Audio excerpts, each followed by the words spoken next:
ने सबसे पहले आपको यह बताया था कि 2 साल तक इस हमले की जबरदस्त जोरदार प्लानिंग की गई और अब उस पर एक तरह से मोहर लगती हुई नजर आ रही है। मोसाद की नजर से कैसे बचा हमास, ये आप जानिए। इजराइल पर हमले को लेकर दरअसल बहुत बड़ा खुलासा हुआ है। हमास ने सुरंगों में टेलीफोन लाइन का पूरा जाल बिछा रखा था और इसका इस्तेमाल हमले के लिए किया गया। जो भी बातचीत की गई वो इन्हीं टेलीफोन्स के जरिए की गई। रवि बिल्कुल, और देखिए इजराइल पर हमले के लिए टेलीफोन का प्लान बनाया गया। हमास के लड़ाकों ने भूमिगत टेलीफोन का इस्तेमाल किया ताकि कहीं से भी उनकी बातचीत को इंटरसेप्ट न किया जा सके। बिल्कुल, खुफिया एजेंसी से बचने के लिए भूमिगत फोन पर ही बातचीत की हमास के लड़ाकों ने, उनके कमांडर्स ने। 2 साल तक हमास ने कंप्यूटर का इस्तेमाल ही नहीं किया।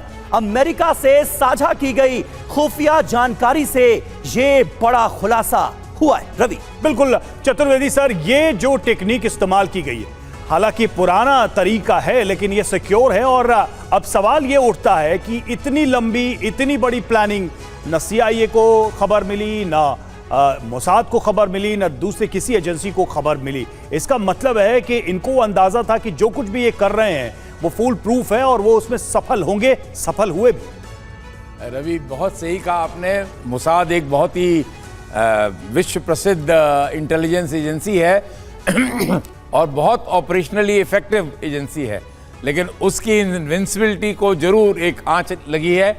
और दूसरा जो कारण है, थोड़ा ओवर कॉन्फिडेंस भी था मोसाद में। पॉलिटिकल लीडरशिप जो इजराइल में पॉलिटिकल सिचुएशन रही वो थोड़ी अनस्टेबल रही। ये सब कारण थे कि मोसाद थोड़ा वीक हुआ। उसके बाद जो आपने कहा कि लाइन कम्युनिकेशन का इस्तेमाल किया, ये एक प्राकृतिक प्रक्रिया है। जब वो बहुत ही सेंसिटिव, ऑपरेशनली बहुत ही इंपॉर्टेंट कोई ऑपरेशन पे जाते हैं तो आप रेडियो कम्युनिकेशन का इस्तेमाल बिल्कुल नहीं करते। रेडियो साइलेंस होता है और रीज़न यही है क्योंकि रेडियो की जो वेव्स वगैरह हैं वो इंटरसेप्ट हो सकती हैं, कम्युनिकेशन जाना जा सकता है। लाइन कम्युनिकेशन पूरा सिक्योर होता है, ठीक, और इसलिए उन्होंने लाइन कम्युनिकेशन का ही इस्तेमाल किया और इसके लिए I am sure they deserve to be complimented कि they could do it for 2 years, which is very very rare। पता तो था ही कि CIA और मोसाद जैसी एजेंसियों की उन पर नजर है, तो जाहिर है उन्होंने बचने के भी पूरे इंतजाम किए। रवि बिल्कुल, और देखिए अगली बड़ी खबर का रुख करते हैं। टनल को लेकर ही हमास को खत्म करने की रणनीति बनी है और हमास को सुरंगों से बाहर निकालने की तैयारी है। बड़ा चैलेंज है ये, इन टनल से इनके पूरे नेटवर्क को खत्म करना। गाजा में तेल सप्लाई बंद करने पर बड़ा खुलासा सामने आया है। हमास को सुरंगों से बाहर निकालने के लिए तेल सप्लाई बंद और ईंधन न मिलने पर सुरंग में हवा पानी बंद हो जाएगा और यही बड़ी वजह है। आपको याद होगा कल और 2 दिन से लगातार हमास ये कह रहा है कि हम बंधक छोड़ेंगे। 50 बंधकों को छोड़ने की बात कही थी और ये कहा था कि हमें ईंधन दीजिए, उसके बदले में जो लोग परेशान हैं अस्पतालों में वहां पर ये काम आएगा। लेकिन अब ये बात देखिए, नई बात निकलकर सामने आ रही है कि ईंधन नहीं मिला तो टनल से मजबूरी में इनको बाहर आना पड़ेगा।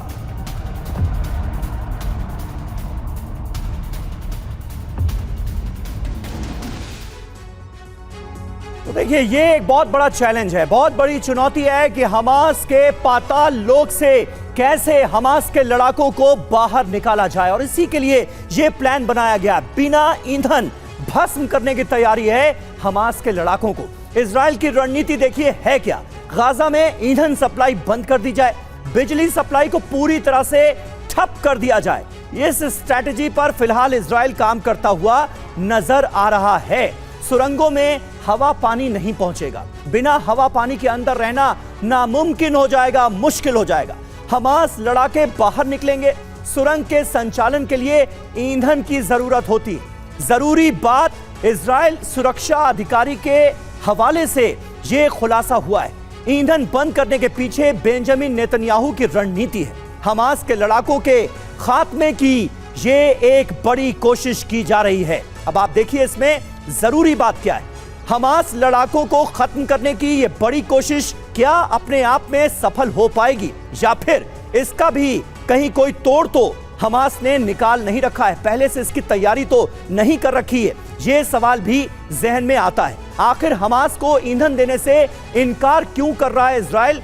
इसकी वजह हमास की सबसे बड़ी ताकत यही सुरंग है, लेकिन सुरंग ऑपरेट होता है फ्यूल से। ऐसे में अगर फ्यूल की सप्लाई बंद होती है तो सुरंग ऑपरेट नहीं हो पाएगी और इसी रणनीति पर फिलहाल काम करता हुआ नजर आ रहा है इजराइल।